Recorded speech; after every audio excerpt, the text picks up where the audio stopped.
中午11點45分下班回家，40分鐘之內給老公燉了一個紅燒鯽魚，還做了2個菜，看看今天有沒有你愛吃的。我看我的評論區好多人都說鯽魚紅燒好吃，我今天買了一條。這個老闆太給力了，我感覺這是唯一一次把魚給我殺得這麼乾淨了。你看這魚肚子多乾淨，更重要的是他把魚鰭都給我剪了，太給力了。我看有些姐妹是通過剪魚尾認識我的，我現在學會了這樣剪，這下沒反哈。之前買它買的少，因為它刺兒多嘛，家裡邊又有孩子，所以就不敢吃這個魚。做的話也基本上都是燉湯。用廚房紙巾把裡裡外外的水給它擦一下。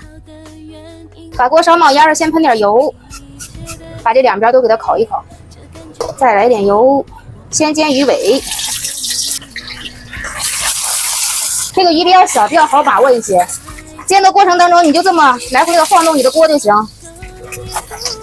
這個魚比較小，一面就煎了3分鐘，把铲子放到魚肚子裡翻面就行。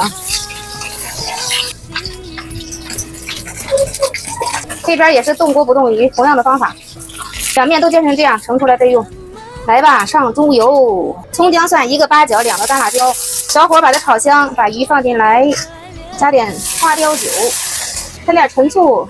生抽、味達美，加點紅燒老抽，直接加開水，直接跟這個魚持平就行。加一勺白糖，來一勺鹽，中火燉到這個水差不多快收完的時候就行。乾鍋土豆片得配點肉，帶點肥肉的這種，不用薑了，直接炒就行。土豆先給它1分為2，盡量給它切的不要太薄，有點厚度。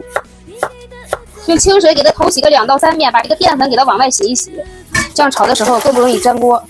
先來煸土豆，炒到這種微微帶焦邊就可以盛出備用了。鍋裡不用再另外放油，直接把這點肉放進去，把這個油脂給它煸出來，然後放洋蔥和蒜末，把洋蔥蒜末給它炒香。來一勺乾鍋醬，我這個不辣，醬香型的，把醬香味給它翻炒出來，土豆放進去，再來點紅辣椒，來點生抽、味達美，其他這啥也不用放了。超級下飯的乾鍋土豆片就好啦。又是我老公愛吃的，他是東北人，就超級喜歡吃土豆。乾鍋土豆片搞定。我用的這塊是滷水豆腐，哎呦，豆腐味好濃啊！給它切成長方形。買了一把小白菜，也叫快菜，這怎麼跟我之前買的那個快菜不一樣呢？這個根部好硬啊，估計老了都。給它洗個2、3遍，光要葉子就行了。先來把豆腐煎一下。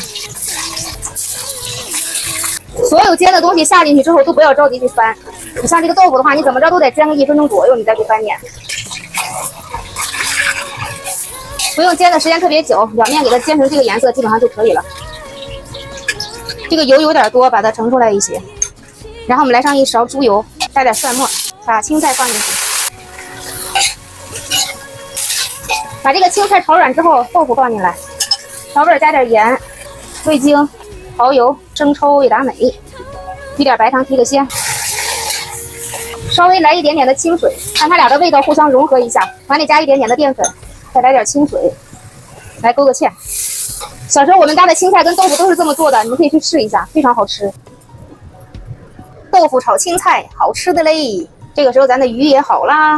你燉的時候，這個魚是不用翻面的哦，家人們，你翻的話它肯定會容易碎的。把這些都給它挑出來，收汁收成這樣就行了。出鍋，小香菜，紅燒鯽魚搞定。今天不做湯了，做一個飲料，給我老公加點冰塊，我就不要了，直接加點乳清。我老公愛喝飲料，不用買了，讓他喝這個。好了，開飯嘍！你還別說，這個鯽魚肉確實是挺好吃的，甜絲絲的那種，就是刺兒有點多。但我覺得它除了刺兒多之外，其他的全是優點，特別好吃。